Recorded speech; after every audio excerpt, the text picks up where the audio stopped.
السلام علیکم۔ تو دین کی جو صفات ہے ان کے حوالے سے دعوت و تبلیغ والا حصہ اس کا سٹارٹ کرتا ہوں۔ اللہ کا مشی معاف فرمائے۔ سب سے پہلے تو آپ سب کو السلام علیکم۔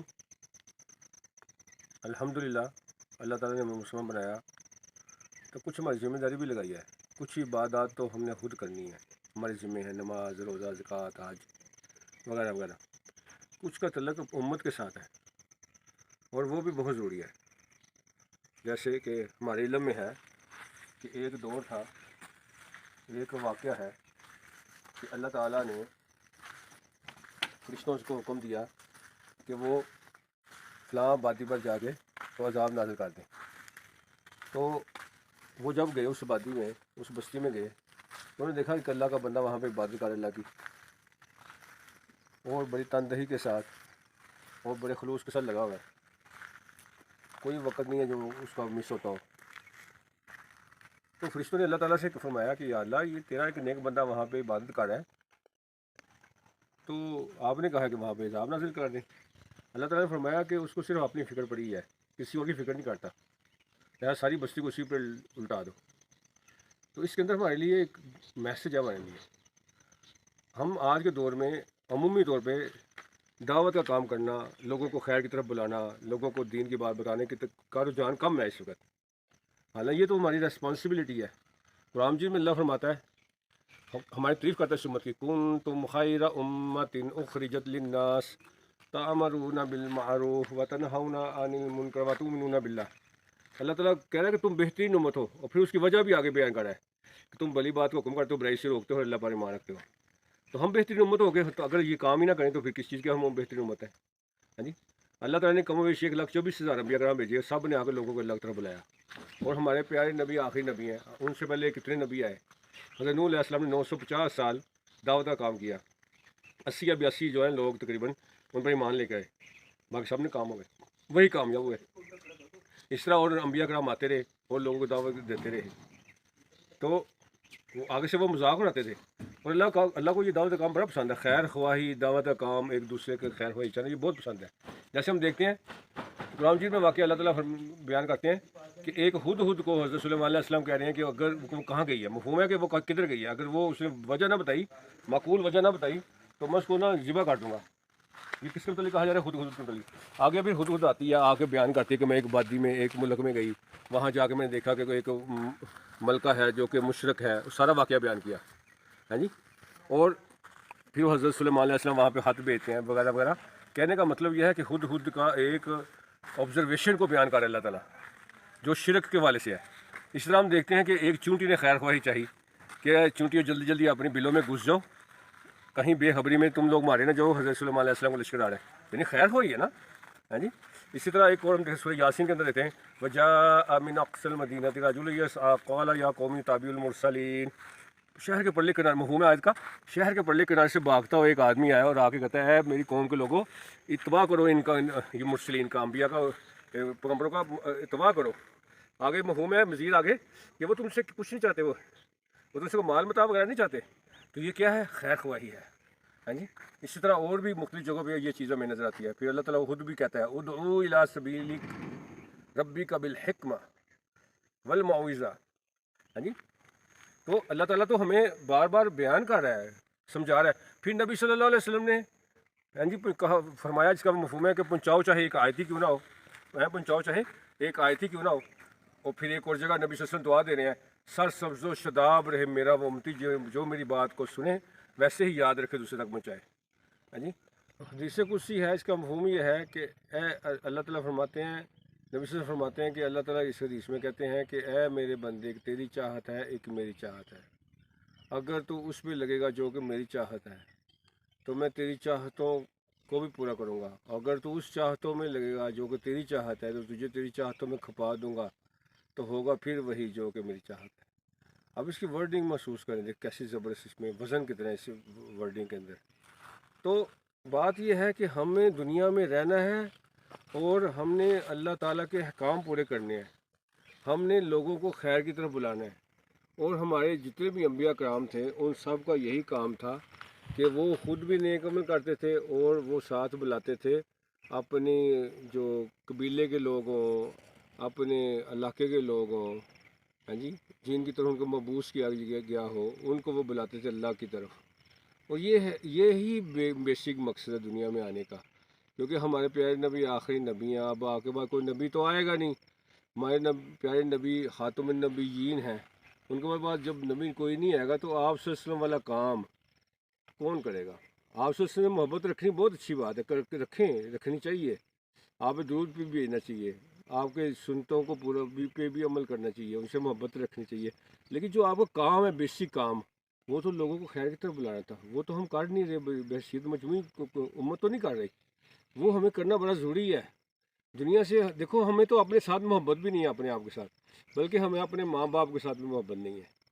اگر ہم اپنی نہیں خود نماز پڑھیں گے، 5 وقت کی نماز کی پابندی کریں گے، سنتے پڑھیں گے، فرض پڑھیں گے، نوافل پڑھیں گے اور وطر پڑھیں گے، تو اس میں کتنی دفعہ ہم پڑھیں گے ربنا اغفر لی ولی والدی وللمؤمنین یوم یقوم الحساب، کتنی دفعہ ماں باپ کے لیے دعا مانگیں گے؟ اور اگر ہم نماز نہیں پڑھیں گے تو دعا کیسے مانگیں گے؟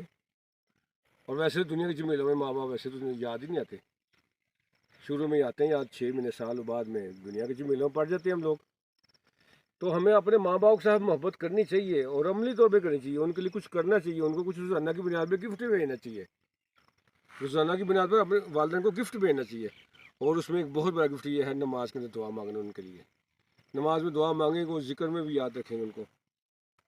تو میں کہنا یہ چاہتا ہوں ویورز کو کہ اللہ تعالیٰ نے ہمیں پیارے نبی کا امتی بنایا، تو ہمارے ذمہ ہے، it is our responsibility to spread our دین، اور دین پھیلانا صرف دین پھیلانے کا مقصد نہیں ہے، اللہ تعالیٰ تو ہمیں نوازنا چاہتا ہے، اللہ تعالیٰ تو خیر والا معاملہ ہمارے ساتھ کرنا چاہتا ہے، اللہ تعالیٰ چاہتے ہیں کہ ہم جنت میں جانے والے بن جائیں، جو قرآن مجید میں اللہ نے فرمایا الذی خلق الموت والحیات لیبلوکم ایکم احسن عملا، کہ موت اور حیات اس لیے پیدا کی، دیکھنا چاہتے ہیں اللہ تعالیٰ کون نیک عمل کر کے زیادہ ہمارے پاس آتا ہے، ارشاد کا مفہوم ہے۔ اور ایک اور جگہ اللہ تعالیٰ فرماتے ہیں وما خلقت الجن والانس الا لیعبدون، ہم نے جنات اور انسانوں کو صرف اپنی عبادت کے لیے پیدا کیا، آپ دنیا کے سارے کام کریں اللہ کی عبادت ہی نہ کریں تو کیا فائدہ زندگی کا؟ اور یہ زندگی ہم کتنا جی لیں گے؟ آج سے 100 سال پہلے جو لوگ زندہ تھے نا، آج ان میں سے عام طور پہ کوئی بندہ نہیں ملتا، جو آج زندہ ہیں یہ بھی 100 سال بعد نہیں ہوں گے۔ تو جہاں پہ ہم نے جانا ہے، جو قیامت کا پہلا دن 50,000 ایئرس کا ہے، 50,000 سال کا، اس کی کوشش کیوں نہ ساتھ کریں؟ جب اللہ تعالیٰ ہمیں ہمت دے رہا ہے اور ہمیں بتا رہا ہے ہم 2 in 1 کر سکتے ہیں، یعنی دنیا میں رہتے ہوئے دنیا کے ساتھ ساتھ آخرت کا کام بھی کر سکتے ہیں، تو نہ کرنا تو بے وقوفی ہے، یہ تو گھاٹے کا سودا ہے۔ آپ مجھے بتائیں، ایک بندے کی ایک فیکٹری ہو اور اس کو 2 فیکٹریاں کھلوا دیجیے، تو وہ کیا نہیں کہے گا کہ میں نے نہیں کھولنی دوسری فیکٹری؟ وہاں تو بندے کا آئیڈیا ہی اور سوچ ہی مختلف ہوتی ہے، وہ چاہتا ہے میں 2 کی بجائے 3 فیکٹریاں کھلوا دیں۔ تو جب اللہ تعالیٰ آپ کو نوازنا چاہتا ہے، دینا چاہتا ہے، تو کہتا ہے دنیا کے کام کے ساتھ دین کا کام بھی کرو، تو ہمیں کرنا چاہیے۔ اور اللہ کے راستے میں نکل کے 1 روپیہ خرچ کرنا 7 لاکھ روپیہ خرچ کرنے کا ثواب ہے، 1 روپیہ خرچ کرنا 7 لاکھ روپیہ خرچ کرنے کا ثواب۔ اب دنیا میں بتائیں کوئی اتنا بڑا فائدہ کوئی ہے کوئی؟ پھر اللہ کے راستے میں نکل کے ایک دفعہ سبحان اللہ کہنا 49 کروڑ سبحان اللہ کے برابر ہے، ایک دفعہ سبحان اللہ کہنا، نماز پڑھنا 49 کروڑ کے برابر ہے۔ اب بعض لوگ کہتے ہیں کہ یہ تو بہت زیادہ نام ہے، تو بھئی آپ کم لے لیں، آپ 7 لاکھ لے لیں۔ ویسے مستدرک حاکم کی روایت ہے اور کتاب مزید الایمان کے اندر بھی لکھا ہوا ہے کہ اگر ایک بندہ اللہ کے راستے میں نکل کے 1 روپیہ خرچ کرے گا، تو 1 روپیہ خرچ کرے گا تو اس کو 1 روپیہ کے 7 لاکھ روپیہ خرچ کرنے کا ثواب ملے گا، اور کوئی عبادت کرے گا، نماز پڑھے گا، تو اس سے 700 گنا ہے، تو یہ تو اتنی ہی کاؤنٹنگ ہو جاتی ہے جی۔ تو کہنے کا مقصد یہ ہے کہ اللہ تعالیٰ میں، اور پھر ایک ایک قدم پہ جو ہے نا 700 نیکی ہیں، پھر ایک ایک بول کے اوپر جو ہے نا بے شمار انعامات ہیں، تو یہ سب کچھ ہمارے لیے ہے۔ We should be a good planner, ہمیں اچھا پلانر ہونا چاہیے، اور اچھی پلاننگ اس کے بغیر مزے ہی نہیں ہے زندگی کا کہ ہم دین کا کام ساتھ نہ کریں۔ اب بتائیں، مجھے ایک بندہ ہے وہ بہت امیر ہے، کیا وہ اپنے لاکھوں کروڑوں روپیہ یا کوٹھیاں، بلڈنگیں، فیکٹریاں، ہاں جی، یا اس کی کمرشل بلڈنگس کیا ساتھ لے جائے گا وہ؟ یہ تو اور زیادہ حسرت افسوس کی بات ہے کہ وہ سب کچھ چھوڑ جائے گا۔ تو کیوں نہ ہم سیاست آخرت کا کام کریں. آج چھوٹے لیول پہ چھوٹے درجے میں آپ یہ کر سکتے ہو کہ اپنے محلے سے شروع کر سکتے ہیں, گھر سے شروع کر سکتے ہیں.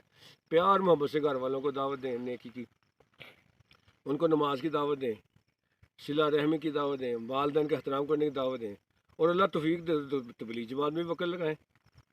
تبلیغی جماعت کسی کو جماعت کا یہ کوئی جماعت نہیں ہے, یہ کوئی مذہبی جماعت یا سیاسی جماعت نہیں ہے.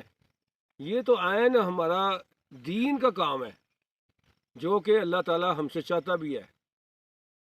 وہ کیسے چاہتا ہے کہ ہمارے پیارے نبی خاتم النبیین آخری نبیان کے بعد کو جب نبی نہیں آئے گا تو آپ کا کام کو ہندو کرے گا, سکھ کرے گا, عیسائی کرے گا, یہودی کرے گا. بھئی مسلمانوں نے نبی صلی اللہ علیہ وسلم والا کام کرنا نا, تو کریں گے انشاءاللہ تعالیٰ. کوشش کریں تبلیغی جماعت میں وقت ضرور لگائیں. لاہور میں ابراہیم مسجد ہے, شب جمعہ کو وہاں پہ 4-5 ہزار کا اجتماع ہوتا ہے. وہاں پہ چلے جائیں گھنٹے آدھے کے لیے. اللہ توفیق دے کبھی رائے ونڈ میں چلے جائیں. اللہ توفیق دے. یہ رائے ونڈ کوئی کسی مذہبی جماعت کا کوئی ہیڈ کوارٹر نہیں ہے. وہ ایسی ہے جیسے مسجد ہوتی ہے, وہاں مال ہوتے ہیں بس, اور کچھ بھی نہیں ہے وہاں پہ. آپ کبھی جائیں, کسی کو ساتھ دوست کو لے جائیں, ایک چکر تو لگائیں, دیکھیں تو صحیح وہاں پہ صورتحال کیا ہے. وہاں دنیا سے لوگ سیکھنے کے لیے آ رہے ہیں. میں چھوٹی سی بات کرتا ہوں پھر میں ختم کرتا ہوں ویڈیو. میں ایک دفعہ مجھے اردن کا بندہ ملا, جارڈن کا, بہت پرانی بات ہے. تو وہ لاہور میں مجھے ملا, مجھے کہتا ہے کہ آپ کبھی رائے ونڈ گئے ہیں؟ اس وقت میں رائے ونڈ نہیں کبھی گیا تھا. میں نے کہا میں نے تو رائے ونڈ نہیں دیکھا. وہ مجھے کہتا ہے میں اردن سے آیا ہوں تمہارے ملک میں رائے ونڈ میں جو دعوت کام کرنے کے لیے, سیکھنے کے لیے, اور آپ یہاں سے نہیں جا سکے, ایک دفعہ بھی نہیں جا سکے. مجھے بڑی شرمندگی ہوئی. تو یہ جو رائے ونڈ میں دعوت کا کام ہو رہا ہے یہ بڑا خیر کا کام ہو رہا ہے. وہاں پوری دنیا سے لوگ آتے ہیں, اور پوری دنیا کے لوگ پاکستانیوں کو اس حوالے سے استاد سمجھتے ہیں. مسئلہ یہ ہے کہ ہم نے صرف کھانے پینے کو, کاروبار کو سب کچھ سمجھ لیا ہے. سب کچھ ہم نے مہنگائی کو سمجھ لیا ہے. جان چھوٹ جائے گی جب دنیا سے چلی جائیں گی, مہنگائیوں سے بھی, ہر چیز سے, لیکن نیکی باقی رہ جائے گی. اور نیکی باقی رہنا ہی کمال ہے. دنیا کی سب چیزیں چھوٹ جائیں گی. اللہ تعالیٰ ہمارے ملک میں سستا جو ہے نا مہنگائی ختم کرے, سستی چیزیں ہوں. میں یہ نہیں کہہ رہا کہ نہیں ہونی چاہیے, بہت اچھی بات ہو, بجلی سستی ہو, چیزیں سستی ہوں, لیکن ساتھ ساتھ آخرت کی فکر کریں. 50,000 سال کا پہلا دن ہے, اور اس کے بعد ہر دن 1,000 سال کا ہے, اور اس کے بعد اینڈ نہیں ہے. جس کو ہمارے ایک بزرگ فرماتے ہیں, کتاب کے اندر لکھا اکثر ہدایات کے اندر, کہ زمین و آسمان کے اندر رائی کے دانے اور رائی کے دانے, اور اس کو امام غزالی لکھتے ہیں یہ, اور ان کو 1,000 سال بعد ایک پرندہ آئے اور ایک دانے کو لے جائے, تو نفی کے اصول کے تحت کبھی نہ کبھی وہ دانے ختم ہو جائیں گے. لیکن ایک دفعہ سبحان اللہ کا ہوا, ایک اچھا بول, اللہ کی عبادت, اللہ کا ذکر کی ہوئی عبادت کوئی بھی انشاءاللہ قیامت تک باقی رہے گی. اور کل کو ہماری قبر میں وہ روشنی کا سبب بنے گی, نور کا سبب بنے گی. یہ میری آپ کی ضرورت ہے کہ ہماری قبر جہنم کا گڑھا نہ بنے, جنت کا باغ بنے. السلام علیکم ورحمۃ اللہ وبرکاتہ. شکریہ. بلاؤڈ پاکستان, عبد القیوم. شکریہ. اللہ ہمیں عمل کی توفیق عطا فرمائے. السلام علیکم.